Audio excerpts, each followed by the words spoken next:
Livro de Ruth, capítulo de número 2.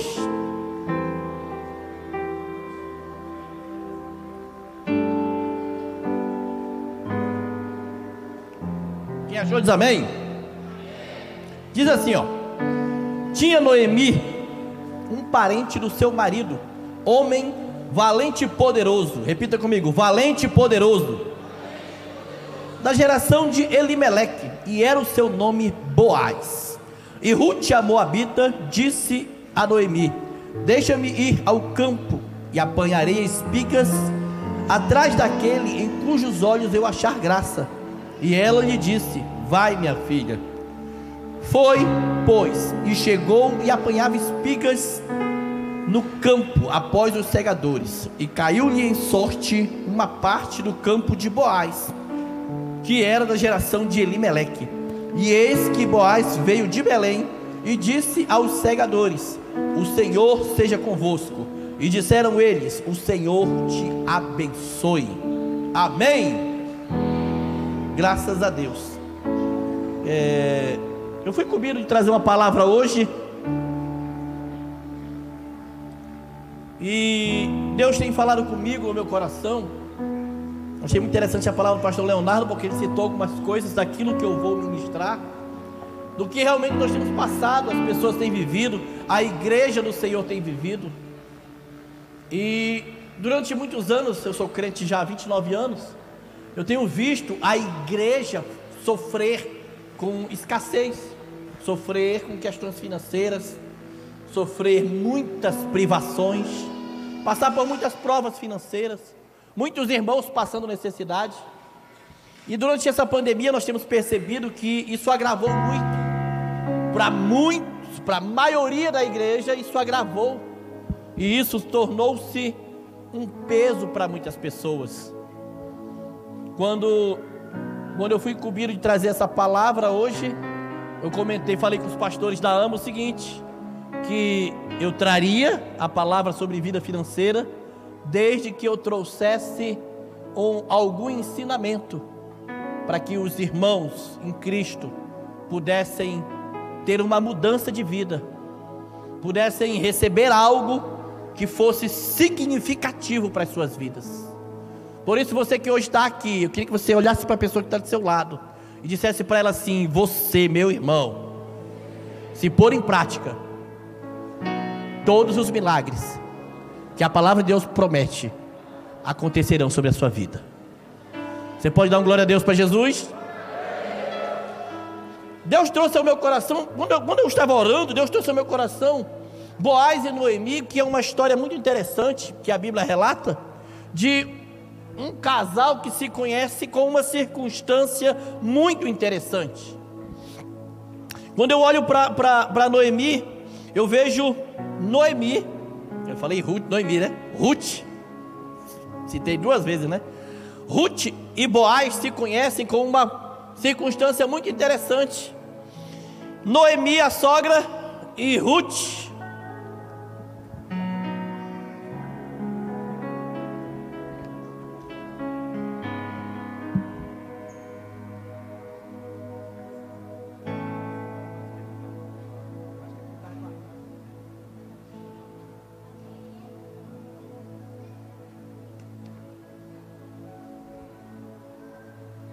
quando eu crescer eu quero ser assim, viu, irmãos? É sério. Oh, Jesus, me abençoa mesmo, papai. Eu estou falando sério, irmãos. Roberto, sua vida me inspira.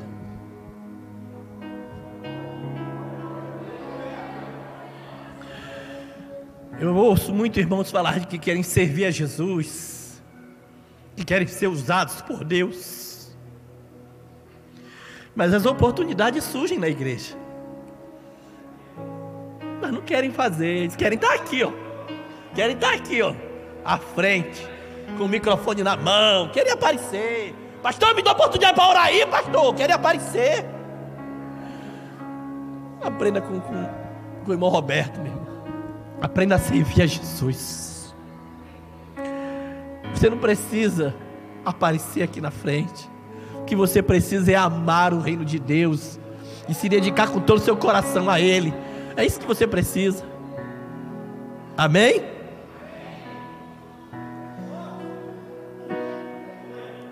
Noemi e Ruth voltam para Israel num momento de muita necessidade. Havia muita necessidade para elas, financeira. E elas estavam passando porque perderam os esposos, perderam todo mundo, ficaram viúvas. E agora voltam para Israel. E quando voltam para Israel, elas não têm nada. Elas perderam tudo, elas não tinham suas terras, porque antes de sair, elas haviam vendido as suas terras. Então elas voltam sem nada, sem nem ter o que comer. E isso me chamou muito a atenção, porque durante a pandemia, eu já conversei com alguns pastores, e nós temos visto o quão grande tem sido a necessidade da igreja. Eu não estou falando das pessoas lá de fora não, irmãos, eu estou falando da igreja. Eu tenho visto quantos irmãos passam por necessidade, quantas pessoas passando aperto. E quando eu olhei para Noemi e Ruth, eu vi exatamente essa mesma situação. E aqui acontecem algumas coisas muito interessantes. Que Ruth chega para Noemi e fala: olha, eu vou colher espigas, eu vou colher, eu vou num campo, eu vou atrás daquele que permitir que eu colhe as espigas. Deixa eu ir. E ela disse: vai, minha filha. E ela foi. E aí ela vai para as fazendas, ou para as áreas de terras, que eram grandes áreas de terra, que os homens, quando saíram do Egito, que entraram na terra prometida, você vai ler no livro de Juízes, é repartida a terra. Então para muitos foram repartidos pedaços de terra, e alguns trabalharam nessa terra e cresceram grandemente. E aí quando você olha para essa passagem de Ruth indo para uma fazenda, para um campo, uma plantação, e ela vai colher espigas, muitas pessoas não conseguem entender o contexto histórico aqui, não conseguem entender e perceber o princípio bíblico que está por trás dessa passagem. Quando as pessoas param para pensar, elas só olham o seguinte: Boaz e Ruth são os avós, os bisavós de Davi. As pessoas não conseguem perceber qual o princípio foi aplicado. E eu quero trazer hoje aqui os princípios que Boaz praticava e os princípios que Ruth praticou, para que pudessem ambos herdar a bênção de Deus sobre as suas vidas. Nós lemos que Boaz era um homem poderoso e valente, e nós lemos que Ruth era uma estrangeira vindo morar na nação santa, vindo morar em Israel. Então eu quero convidar você para abrir a sua Bíblia em Levítico, capítulo de número 19, e vamos entender o que foi que Ruth fez e o que foi que Boaz fez. Eu já quero convidar você para ficar com a sua Bíblia na mão, porque nós vamos utilizar a palavra de Deus. Nós vamos utilizar aqui, vamos ler algumas passagens, alguns versículos, para entendermos quais princípios podem abrir a janela do céu sobre a minha vida, quais princípios podem abrir portas sobre a minha vida. Amém? Quem está vivo aí diz amém. Amém. Glória a Deus.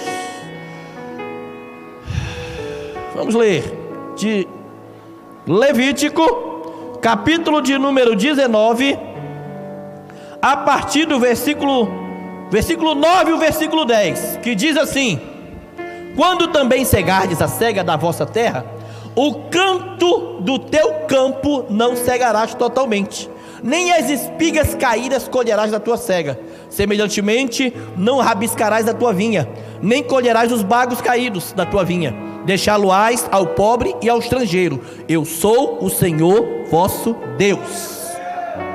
Quem está vivo, dá glória a Deus aí, irmão. Amém. Nós também encontramos essa passagem em Deuteronômio 24, é a mesma passagem. Deuteronômio é só a repetição das leis, amém? Em Deuteronômio 24 você encontra a mesma passagem, serão 3 versículos explicando a mesma coisa. Então, quando eu olho para essa passagem, ela parece muito estranha para quem não percebe o contexto histórico do povo de Israel. O povo de Israel era um povo que criava animais, criava boi, vaca, ovelha, cabras, enfim, criava animais. E o povo de Israel era um povo agricultor, um povo que trabalhava na lavoura. Então, quando Deus olha para Israel, para o povo de Israel, Ele coloca uma lei para beneficiar ou para abençoar o necessitado, aquela pessoa que estava passando por privações. E Ele coloca uma lei para abençoar o estrangeiro, porque Israel foi estrangeiro na terra do Egito. E aí, quando Deus olha e cita através de Moisés essa lei, Ele diz assim: quando tu fores colher, vamos trazer aqui na versão Márcio Monteiro, quem está vivo aí, amém? Quando fores colher a tua lavoura, a tua plantação, por isso que eu pedi para a amada irmã colocar ali uma plantação. Quando tu for colher a tua plantação, você não vai pegar e colher as espigas que caíram no chão. Esse é o versículo 10. Só que ele cita um detalhe que para mim me chamou muito a atenção. Ele diz assim: você não vai colher o canto. Você não vai colher o canto, e você não vai colher o que cair no chão. Você também não vai colher o que cair nos corredores. E isso, eu fiquei muito tempo encucado até conhecer um amigo judeu, nascido lá em Israel, a 8 quilômetros de Jerusalém, no assentamento. E ele foi me falar assim: mas pastor, é só você olhar para as lavouras. Eu falei: mas o que é? Na verdade, eu acho que nem era pastor quando eu conheci ele. E ele disse assim: quando você olha para as lavouras, o senhor pode prestar atenção nas quinas, que fica perto das cercas. É muito ruim para colher, é muito perigoso, é muito não sei o que. Começou a explicar uma série de circunstâncias, e eu não conseguia entender. Mas quando eu comecei a olhar com olhos daquilo que um homem rico, um homem que tem uma grande área de terra, ele começa a olhar e pensar do jeito que ele pensa, eu fiquei olhando o seguinte: se eu tirar um canto, é perda. Mas se eu olhar com os olhos de Deus e dizer assim: dá o canto, os cantos, não pode colher, deixa para o necessitado. Eu achei muito estranho para mim. Quando eu vi essa passagem de Ruth, eu vi Ruth indo colher. E aí, quando eu vi Ruth indo colher, a minha mente abriu para entender que Boaz era poderoso, Boaz era valente, não porque ele era rico, mas porque ele aprendeu a praticar os princípios que Deus deixou na sua lei, na sua palavra. O que aconteceu? Boaz começa a praticar um princípio de deixar as pessoas necessitadas virem colher na sua plantação. E aí, você pode prestar atenção no texto, você pode ler em casa, que Ruth, ela vai nos corredores, colhendo. E quando o Boaz chega, ele pergunta assim: quem é aquela dali? Ele falou assim: aquela é a moabita Ruth. Ah, trabalhou o dia inteiro e não sentou, só sentou um momento para beber água, e depois voltou e não para de trabalhar. Aí ele falou assim: traz ela para almoçar comigo, traz ela para almoçar na mesa. Depois de almoçar, ele fala assim: você pode colher tudo que ficar nos corredores, você também pode colher. Ele chama seus funcionários e fala assim: olha, não impeçam ela, se cair espiga, coisa boa, pode deixar tudo de bom para ela, não se preocupe, o que for de bom pode deixar. Ele diz assim para ela: vai junto com as outras moças. Ou seja, ele já deixava outras pessoas colherem nas suas terras. Pare para pensar. Ela dá uma notícia para sua sogra dizendo o seguinte: deixa eu ir colher espigas. Aonde? Onde é que tem espiga de graça para colher? Se nós hoje formos colher alguma coisa, ou é na nossa própria terra, ou nós temos que pedir para alguém deixar.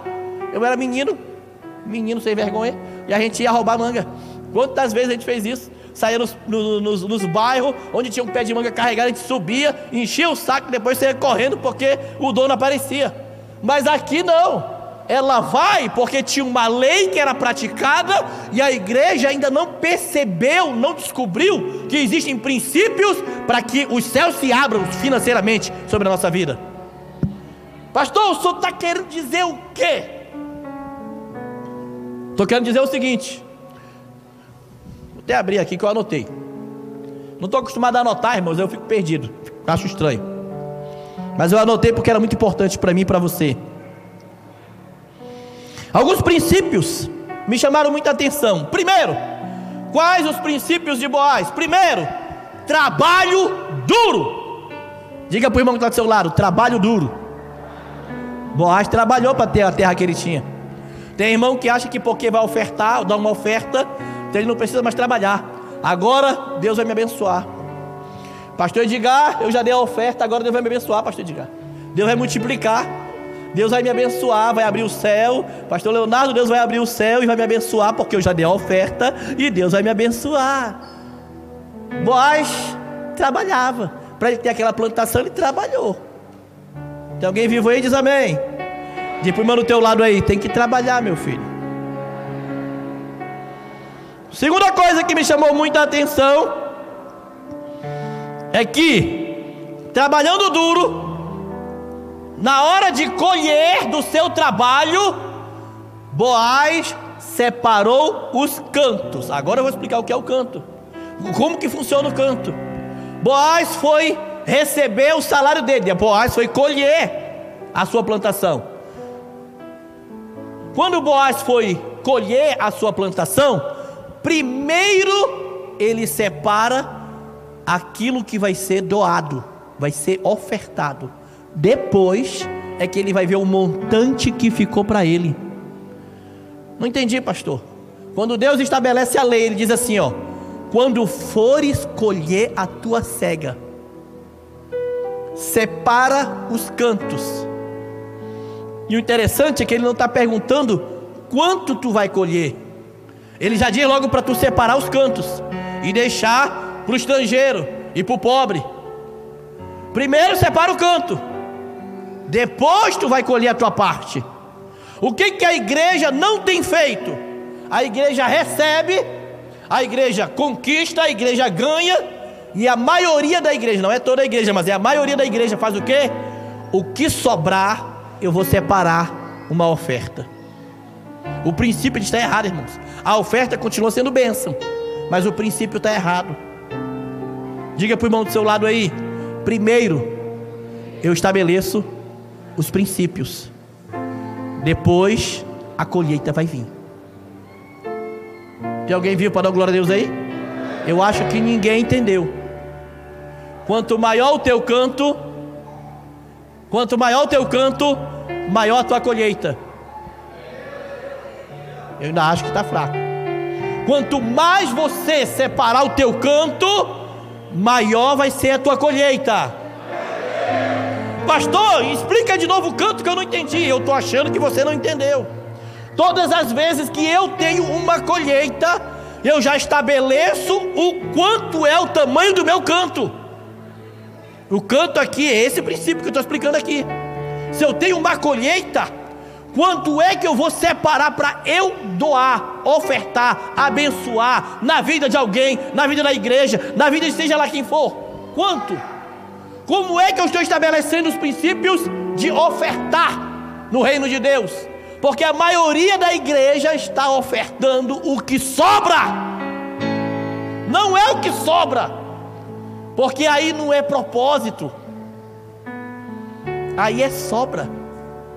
Se é sobra, não é propósito. E devido a essa ideia de lavoura aqui, essa questão dos cantos, eu separei aqui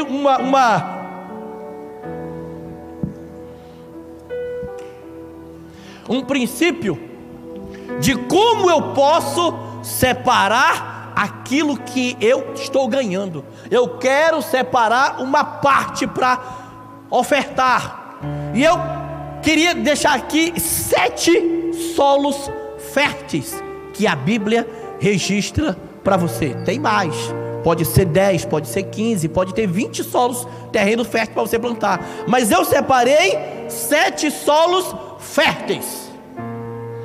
Por quê, pastor? Porque se eu preciso aprender a separar uma semente, se eu preciso aprender a separar minha oferta, eu preciso aprender também que não é em qualquer lugar que eu posso aplicar o meu dinheiro. Eu quero ofertar, e eu quero ofertar lá. Tem um cara que está ali na esquina, e ele fuma maconha, cheira pó, e ele está pedindo, porque ele vai cheirar e ele vai usar. Então se eu der, eu não estou ajudando uma pessoa necessitada, eu estou contribuindo para ele usar mais droga. Tem alguém vivo aí? Eu e minha esposa, a gente sempre conversa muito sobre isso. Por mais que ela fique com pena, eu falo para ela, não é para dar. Agora, se a gente está vendo uma pessoa que é necessitada de verdade, porque não é só dar, é aonde ou para quem você está dando, na vida de quem você está ofertando, onde é o lugar que você está colocando a sua oferta. E eu separei 7 solos porque eu achei que isso seria muito interessante.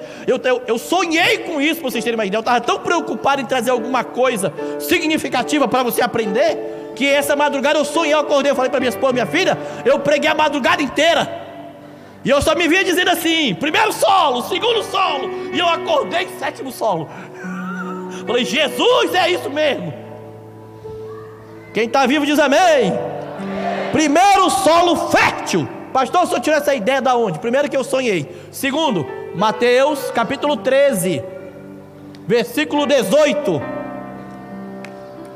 diz, é a parábola do semeador. Jesus está contando uma parábola. E ele começa a dizer que a semente caiu em determinados tipos de solo. E ele vai citar alguns tipos de solo que não são bons. Ele diz que existe um solo cheio que é de pedras, em que a semente não nasce. Ele diz que existe um solo que a semente cai na beira do caminho e que as aves roubam. Ele diz que existe um solo que é pedregoso, rochoso, a semente, mesmo que ela nasça, não tem raiz profunda e morre logo. Então ele também no final diz no versículo 18 que existe um solo, que é o 4º tipo de solo, que ele é um solo bom, que quando você planta, ele frutifica. E ele diz que frutifica 30, 60 e 100 por 1.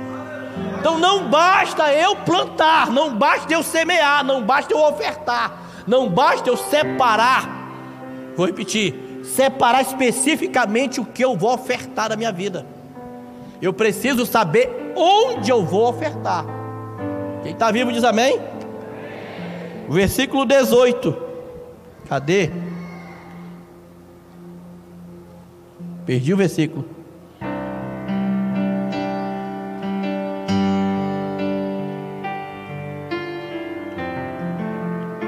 Versículo 8. É 8, eu estou enxergando errado aqui. E outra caiu em boa terra e deu fruto a 100, outra a 60 e outro a 30. Primeiro solo. É fácil essa. É o que mais Jesus cita: viúvas e órfãos. Solo fértil. Eu citei um salmo aqui, Salmo 146, versículo 9. Você pode marcar e você abre aí para dar uma olhadinha. Deus, ele se compadece, ele tem um negócio especial com as viúvas e com os órfãos. Só que quando chega no Novo Testamento, o apóstolo Paulo fala para Timóteo ter cuidado com as viúvas. Mas o que ele diz para ter cuidado? Ela tem que ser viúva mesmo. Ela não pode ser jovenzinha. É só uma jovem de 20 anos, ele não aceita. Ele diz em Timóteo que tem que ter mais de 60 anos, que tem que ser realmente viúva e que realmente ela dependa, ela tem a necessidade da igreja abençoar a vida dela. Então você quer plantar um primeiro terreno fértil, uma viúva e um órfão. Amém? Segundo, os pobres e necessitados. Provérbios capítulo 19, versículo 17 é bem conhecido. Mas antes de ler, pastor, o que é o pobre? O que é o necessitado? Porque uma pessoa necessitada, irmãos, é alguém que está precisando de alguma coisa. É alguém que está passando por algum tipo de privação. Não quer dizer que ele seja uma pessoa que ande com a roupa rasgada. Não quer dizer que ele seja uma pessoa que esteja na rua, um mendigo. Não é isso. Necessitado é quem está precisando de alguma coisa. Então, quando nós olhamos para alguém que está precisando, seja de alimento, seja alguma coisa na sua casa, não importa a ideia da necessidade. Aqui eu não quero trazer esse questionamento. O ponto aqui é alguém que está precisando de alguma coisa. Então, quando eu olho para o necessitado, ou a ideia do pobre, o Provérbios de Salomão diz o seguinte: aquele que se compadece do pobre, empresta para... Esse versículo é muito forte, irmãos. Aquele versículo, eu coloquei aqui, 19 e 17. Aquele que se compadece do pobre, empresta para Deus. Faz ideia o que é você ajudar uma pessoa, abençoar a vida dela financeiramente, e você entender que quando você a oferta na vida de alguém, você está emprestando para Deus. E é legal entender que Deus não deve nada a ninguém, amém? Deus não deve nada a ninguém, amém? Segunda passagem bíblica, eu quero que você abra em Salmos, essa eu quero ler com você, Salmos 41. Salmo 41 ensina um princípio poderoso para mim e para a sua vida.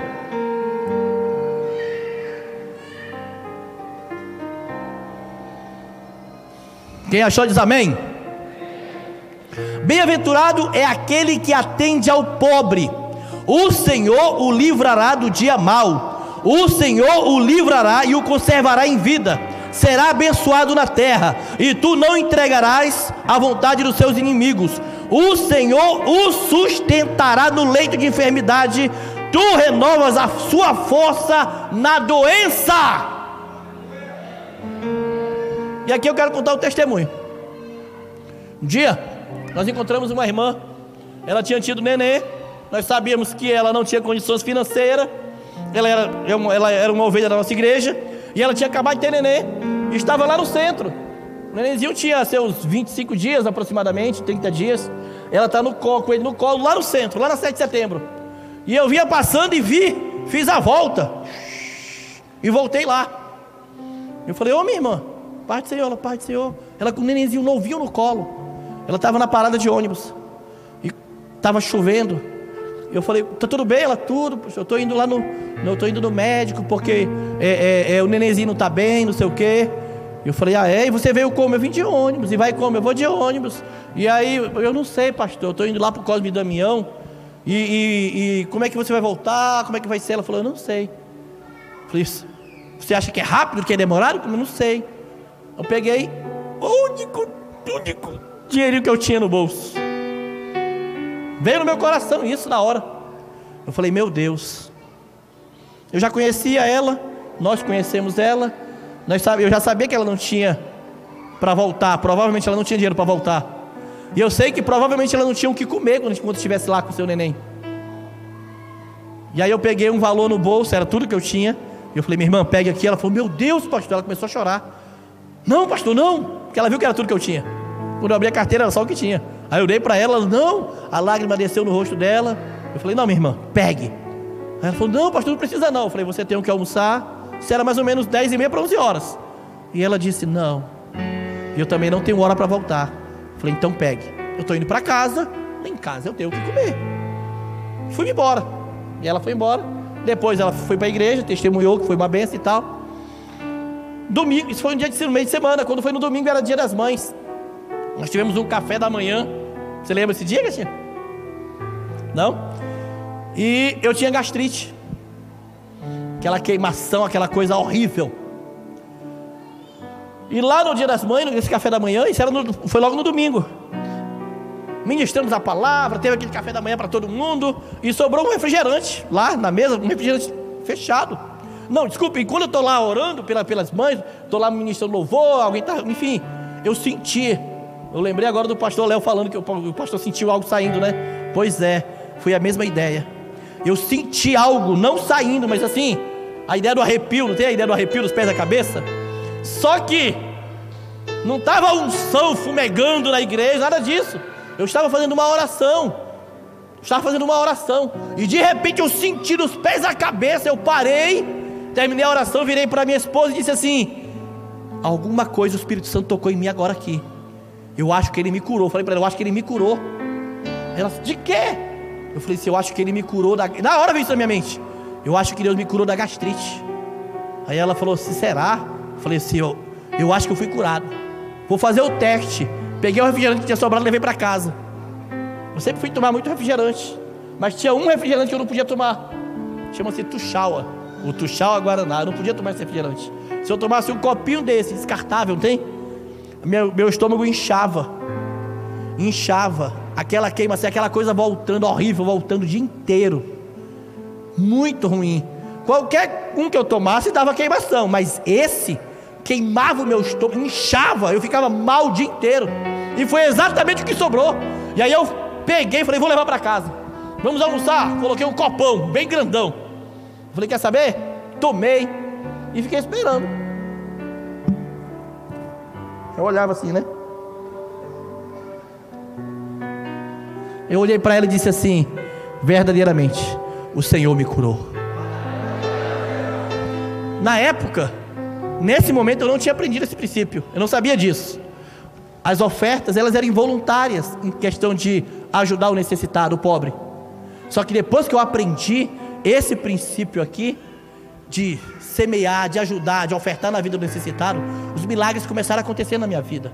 Eu estou falando de cura, irmãos. Eu estou falando de Deus abençoar, nos abençoar tremendamente. Sempre Deus tem nos abençoado. Por quê? Porque nós começamos a praticar um princípio que a Bíblia ensina. Ah, pastor, eu quero colher. Eu tenho que praticar os princípios. Eu vejo irmãos trabalhando, eu vejo pessoas lutando, ralando, mas não conseguem usufruir daquilo que ganha, porque não estão vivendo os princípios. Eu vejo irmãos cheios do Espírito Santo, mas quando sai da igreja não tem nem o que comer, irmãos. Não é isso que Deus quer para você. Isaías fala: se quiser desobedecer, comereis o melhor dessa terra. Mas eu preciso aprender a praticar princípios. Diga para o irmão do seu lado: praticar os princípios. Próximo solo. Sua igreja. Terreno fértil. A sua igreja. Eu vou repetir e você vai repetir o nome da sua igreja. Eu não sei qual é a igreja que você é, mas eu sei que você é de alguma das igrejas da AMA, ou de alguma igreja que já é amiga, parceira, tá caminhando junto. Eu vou repetir o nome da minha igreja e você repete o da sua. Terreno fértil, Emanuel. Terreno fértil, Emanuel. Terreno fértil, Emanuel. Terreno fértil. É um terreno fértil na sua vida.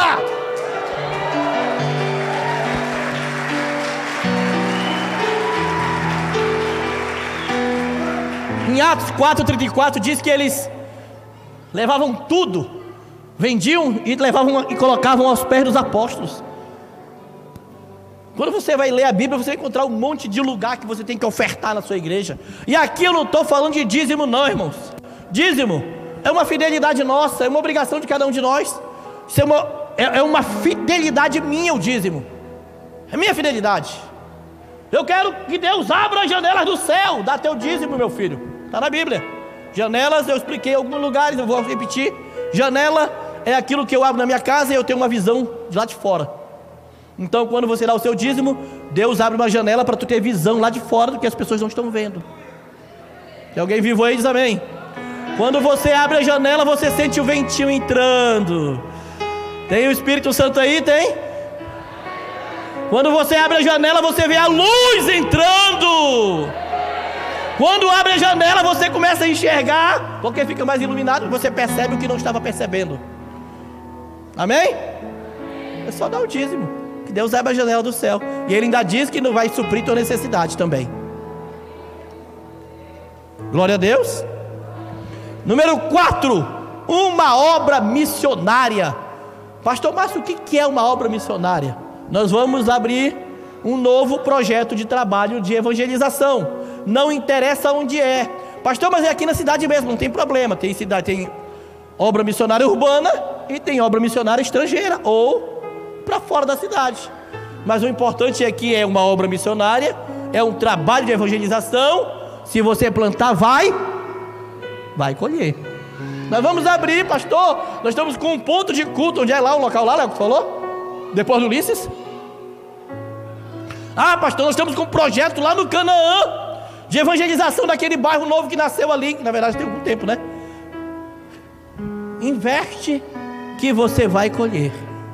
É uma obra. Pastor, nós queremos investir na igreja da África. Pastor Edgar comentou com a gente.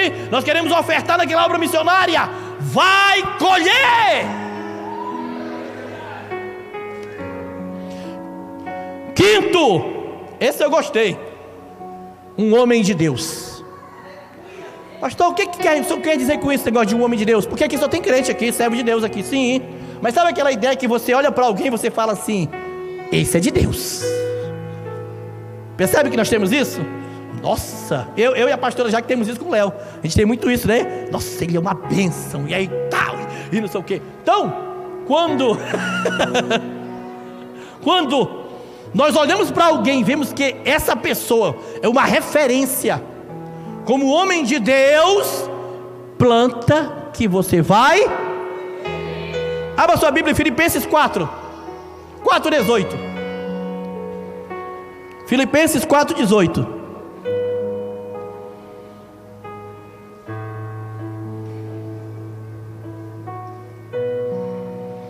O apóstolo Paulo, ele faz um comentário muito interessante nessa passagem,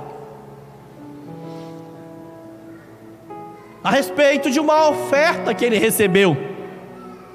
Ele faz um comentário, para mim, muito interessante, muito revelador essa passagem, a respeito de uma oferta. Diz assim: mas bastante tenho recebido e tenho abundância, cheio estou depois que recebi de Epafrodito o que da vossa parte me foi enviado, como cheiro suave e sacrifício agradável e aprazível a Deus.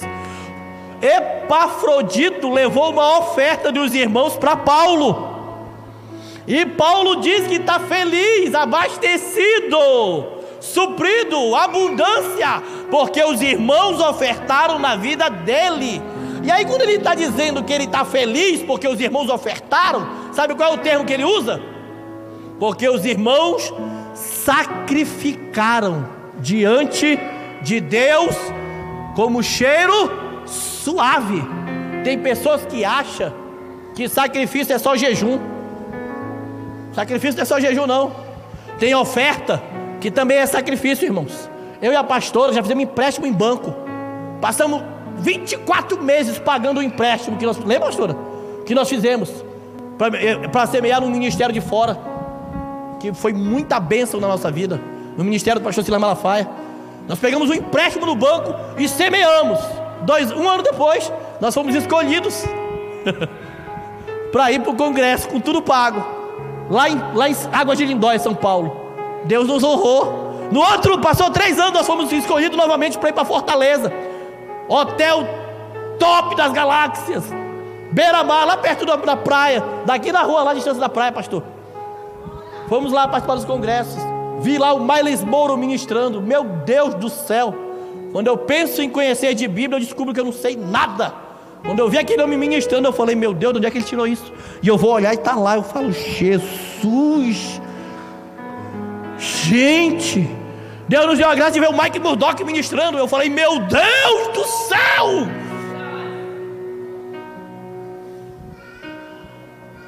Uma semente que nós plantamos. Um dia o Benny veio aqui no Amazonas, e eu falei para Deus, eu falei: Senhor, eu chorei, eu falei: Senhor, eu não tenho nenhuma condição de ir, mas Tu sabe o sonho do meu coração de um dia esse homem orar por mim. E aí nós estamos na igreja, na escola bíblica de manhã, um irmão chegou para mim, o Zé Hilde, o turco. E aí, vai? Eu falei: não vou não, Vaso, eu não estou sem condições. Aí ele olhou e disse assim: a gente faz uma oferta entre os irmãos aqui para tu ir. Eu não era o pastor da igreja, irmãos. Eu falei: o quê?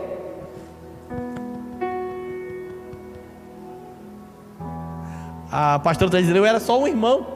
Eu era um líder no departamento, mas eu não era o pastor da igreja, eu era só um irmão. E ele falou assim: a gente faz uma oferta entre os irmãos aqui para tu ir. Eu fiquei olhando, eu me tremi todinho. Eu falei: sério? Ele falou: quanto é essa passagem? Eu falei: não sei. Ele falou: então vê, nós vamos fazer se reunir aqui entre nós. E ele foi e pegou um valor e botou na minha mão. Ele falou assim: isso aqui é a minha oferta para você ir lá para para o evento do pastor Benihim. Eu olhei, eu falei, meu Deus, eu lembro que era R$100 na época, né? 2005, eu acho. Gente do céu, meu coração começou a palpitar muito forte. E aí no domingo eu fui pregar numa igreja metodista wesleyana, no pastor Mário César. Quando eu terminei de pregar, Deus abençoou, ele me chamou e falou, vem cá, meu filho. Ele falou assim, meu irmão, me chamou no canto e falou assim, o que você precisar, você pode falar comigo. Aí eu ri, olhei assim, eu falei assim, o senhor está falando sério? O que você precisar? Ele falou assim, pastor, eu estou querendo ir para Manaus para assistir, para ver o Benihim ministrar. Quanto é as passagens? Eu falei, pastor, eu vi essa semana as passagens. Aí tá 300, na época, né? Na época tava 320 de volta. Ele falou assim, pode vir buscar aqui essa semana.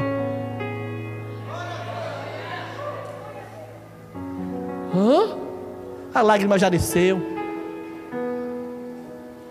Aí na hora que ele foi, quando nós fomos na nossa igreja ministrar, que nós éramos obreiros ainda, nós éramos da liderança dos jovens. E aí o pastor falou assim, não, precisa uma oferta aqui, pastor, pegue aqui mais um tanto. Eu falei, meu Deus, eu tinha para alimentação, para me locomover, sabe? Irmãos, foi bom. Eu vi 12 paralíticos levantar da cadeira. Você não ouviu o que eu entendi. Foi bom? Eu vi 12 paralíticos levantar da cadeira na minha frente. Tinha um apóstolo Wallace, que a perna dele era do tamanho do meu braço, assim, atrofiada, pequenininha, na cadeira. Eu cheguei 2 horas da tarde, começou 6h30. Eu cheguei 2 horas da tarde, já tinha 40 mil pessoas. Eu vi ele chegando, e eu falei, meu Deus, esse daí, será que ele vai ser curado? Sabe a ideia da nossa incredulidade? E aí na hora que ele começou a orar, e ele disse assim, tem uma unção de cura aqui. Aí eu, meu Deus, os enfermos, eu só via os telão, eram uns 10 telões espalhados. Eu vi no telão aquele camarada pegando a cadeira, levantando assim, já estava curada a perna dele, normal.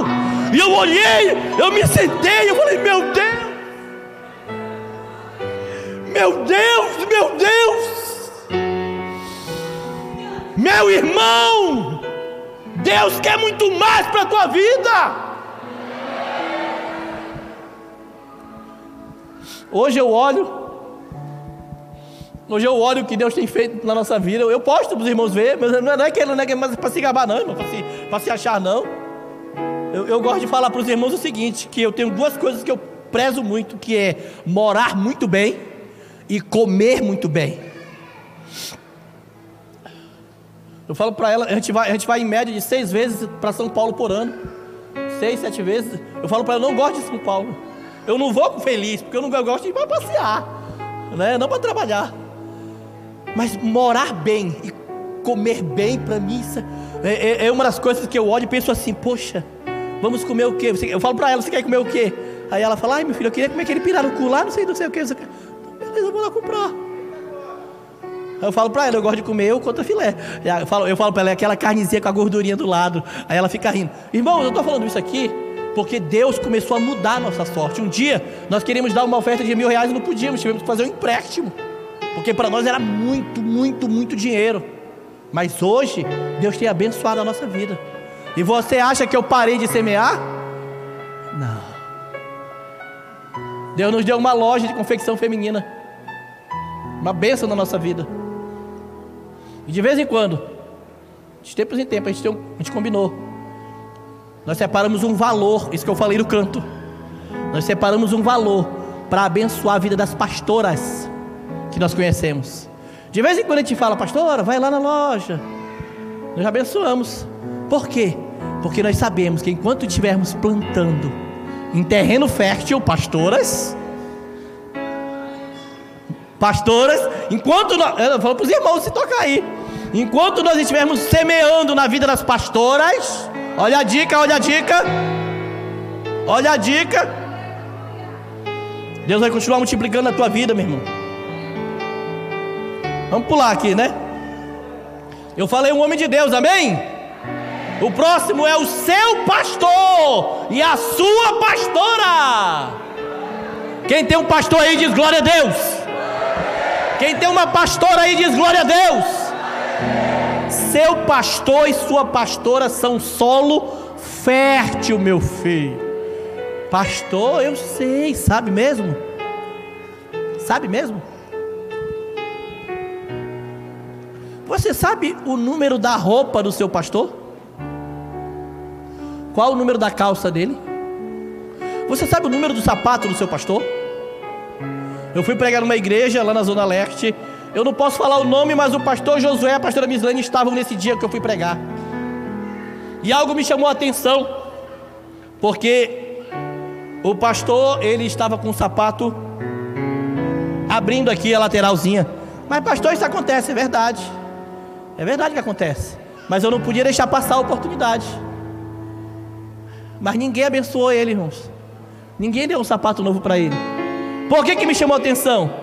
Porque de 1 a 2 meses antes eu tinha pregado na igreja dele, e o sapato dele estava com o mesmo cortezinho do lado.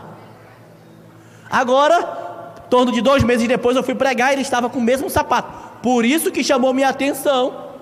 E eu não fiquei satisfeito. Por quê? Porque tem um monte de crente querendo ser abençoado financeiramente, mas não planta na vida do seu e nem na vida da sua.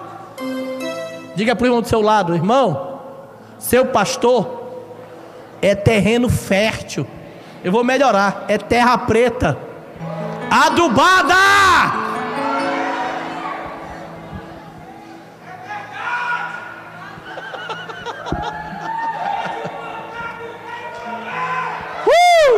Dê glória a Deus aí, irmão.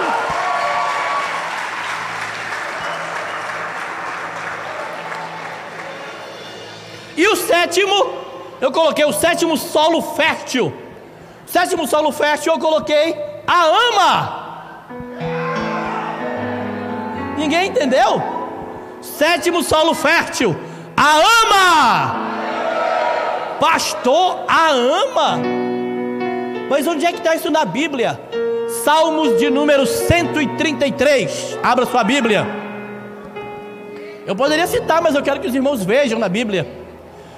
Foi falada uma palavra aqui no início da nossa conferência ontem, se não me falha a memória, pelo pastor Luiz, explicando o que é a ama. Aliança Ministerial Apostólica. E aí ele explicou o propósito da ama, que é a... Não, foi o pastor Léo que falou isso, não foi? Foi o pastor Leonardo que falou isso hoje, né? Falou sobre o propósito que nós temos vivido através da ama, que é a unidade. É as igrejas se unirem. Foi o pastor Léo que falou isso mesmo hoje, agora há pouco aqui. Se unirem, as igrejas estarem juntas, com o mesmo propósito, com a mesma visão. O propósito das igrejas, e nós somos parceiros. A Emanuel e a Kadosh são parceiros. A Emanuel e a Renascer é parceiro. As igrejas, todos que estão aqui são parceiros, estão todo mundo junto. Esse é o propósito. E aí, por que eu coloquei isso aqui? Porque o Salmo 183, ele traz uma mensagem muito interessante. Quem achou diz amém. E o primeiro versículo começa dizendo assim: ó, quão bom e quão suave é que os irmãos vivam em...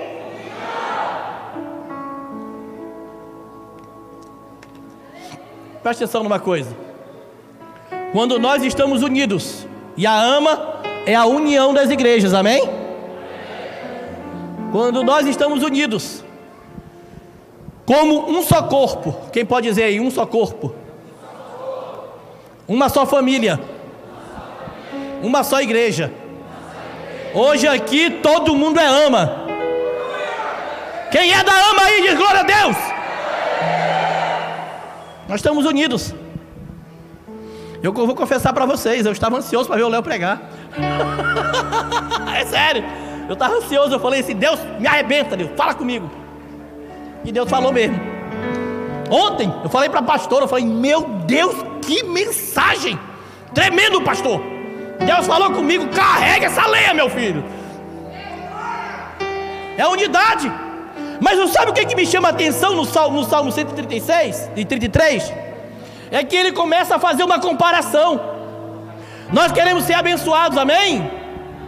E ele começa a dizer assim, ó, que quando há essa unidade, é como? Ele começa a comparar. É como o óleo precioso que desce sobre a cabeça, sobre a barba. O salmista começa a comparar com a unção que estava sobre a vida do sacerdote. Então a nossa unidade da AMA, ela vai trazer, e já está trazendo, a unção do Espírito sobre a sua vida. Pastor, e por que é solo fértil? Porque quando a AMA se reúne, o fogo cai, vidas se convertem, pessoas, irmãos são edificados, o que estava fraco fica forte, o que estava abatido fica feliz. Terreno fértil, a AMA. Amém? E aí nós vamos encerrar, que eu acho que eu já dei o meu horário, se eu não me engano. Já? Pode? Beleza pura. Eu quero falar o seguinte, eu quero fazer uma oração por você, mas eu quero que você faça seu propósito. Pastor, propósito, isso.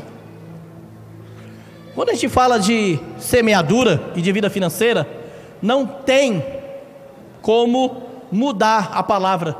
Ou eu aprendo a sacrificar, ou eu aprendo a ofertar, ou eu aprendo a separar a minha semente, ou nada vai mudar. Até porque a ideia de você semear mostra que você confia em Deus para que Ele abençoe a sua vida financeira. Eu ensinei os 7 solos aqui, porque você pode começar a praticar em formas diferentes, e não fique preso somente ao mesmo tipo de solo. Eu quero explicar para você o que significa Boaz e o que significa Ruth, para nós encerrarmos. Boaz significa autoridade, ele era poderoso. Boaz tinha autoridade. Segundo, Boaz era muito rico. Terceiro, Boaz era muito respeitado. Amém? Quem quer a unção de Boaz diz glória a Deus. Agora Ruth. Quem era Ruth? Moabita. Pastor, o que é Moabita? Terra da maldição, terra amaldiçoada. Segundo, quem era Ruth? A mulher jovem que perdeu o marido jovem. Terceiro, quem era Ruth? Aquela mulher que estava passando necessidade. Quarto, quem era Ruth? Uma pessoa que as pessoas olhavam de lado para ela, meio de longe, porque ela era estrangeira. Quem se identificou pode dizer amém. O ministério de Ruth não tinha acontecido ainda. O propósito de Deus na vida de Ruth ainda não tinha acontecido. Ia acontecer a partir desse momento. No momento que ela recebe a unção de Boaz. O que foi isso, pastor? Ela plantou e colheu.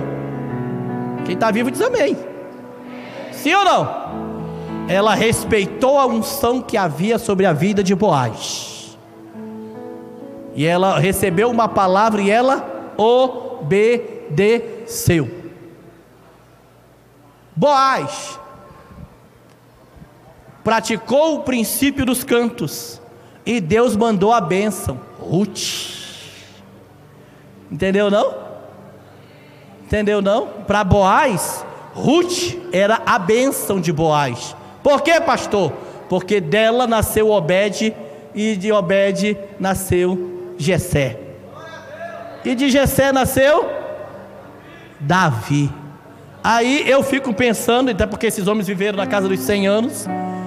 Ruth, velhinha, e Boaz, velhinho, com Davi no colo, bebezinho, que nem a pastora já que está ali com... Olha o Tiaguinho do titio, chegou, meu Deus do céu, igual a pastora ali. E Boaz e Ruth segurando o maior de todos os reis que já houve em Israel, segurando no braço a bênção, o milagre. Talvez para você ter um filho não seja uma coisa tão grandiosa, mas para mim é, que eu não tenho filhos, nem eu e a pastora podemos ter filhos. Para nós é algo fantástico, sobrenatural. Agora eu olho os pais aqui, que os seus poderem ver os seus filhos, e você dizer assim: Rei de Israel. Todo mundo quer colher, irmãos, mas eu vou dizer para você o que Paulo disse em Filipenses, que nós lemos: você tem que sacrificar.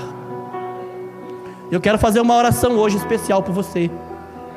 Eu quero orar para você receber a unção de Boaz, a autoridade. Fique de pé.